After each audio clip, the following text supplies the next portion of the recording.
Festival della Bonifica è terza edizione, siamo settembre, 11-13 settembre 2020. Troviamo artisti, troviamo musicisti, troviamo persone che si sono espresse attraverso la loro creatività, quindi artigiani, conoscenza del territorio attraverso dei tour organizzati che vanno a toccare non solo le idrovore ma anche tutte quelle che sono le aziende attive nel territorio. Quindi l'importante è che tutti si sentano parte comune di questo progetto comune che ha proprio come obiettivo quello di valorizzare queste terre, di proteggerle, di preservarle per le future generazioni.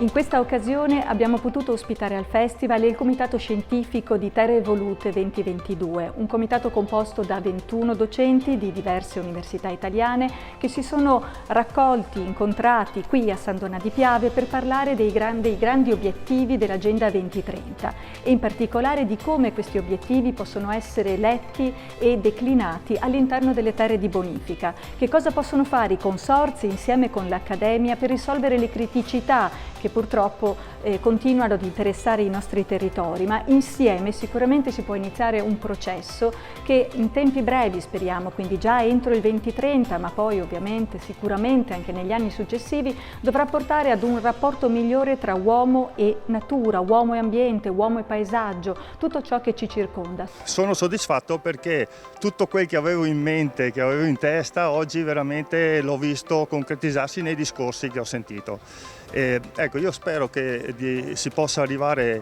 al traguardo finale che è il 2022 con una proposta seria e concreta per lo sviluppo, adesso è una parola un po' inflazionata, ma sostenibile, ecco, della nostra società e che tenga conto delle molteplici necessità che abbiamo come esseri umani per la nostra vita, quindi non soltanto, lo dico in dialetto veneto, ischei come siamo abituati a ragionare, ma anche alla vita sociale in particolare, che non è una parte minore.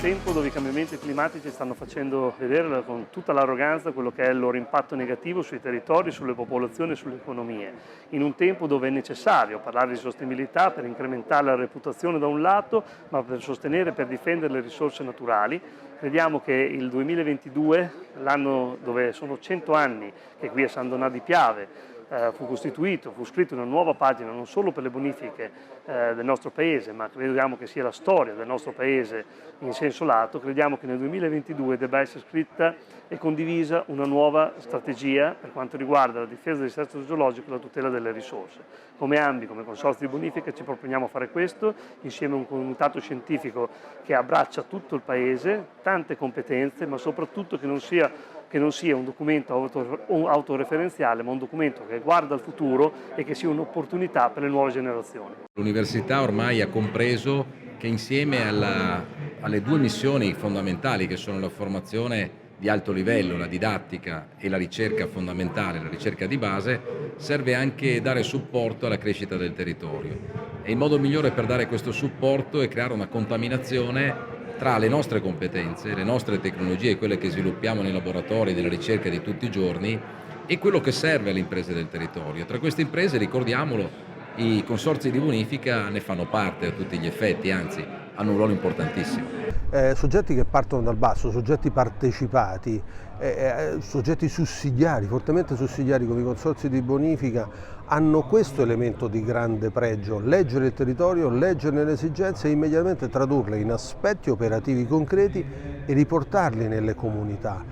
Io credo che insieme ai sindaci i consorzi di bonifica sono il front office del territorio. In tempi di cambiamenti climatici siamo il medico di base dei cittadini. Noi siamo abituati a lavorare da soli come consorzi di bonifica durante tutti i santi giorni nella manutenzione ordinaria e straordinaria. La grossa difficoltà che abbiamo è coinvolgere tutte le persone che pagano la nostra attività e far capire loro che stiamo usando i loro soldi, i loro quattrini, le loro risorse per un bene collettivo.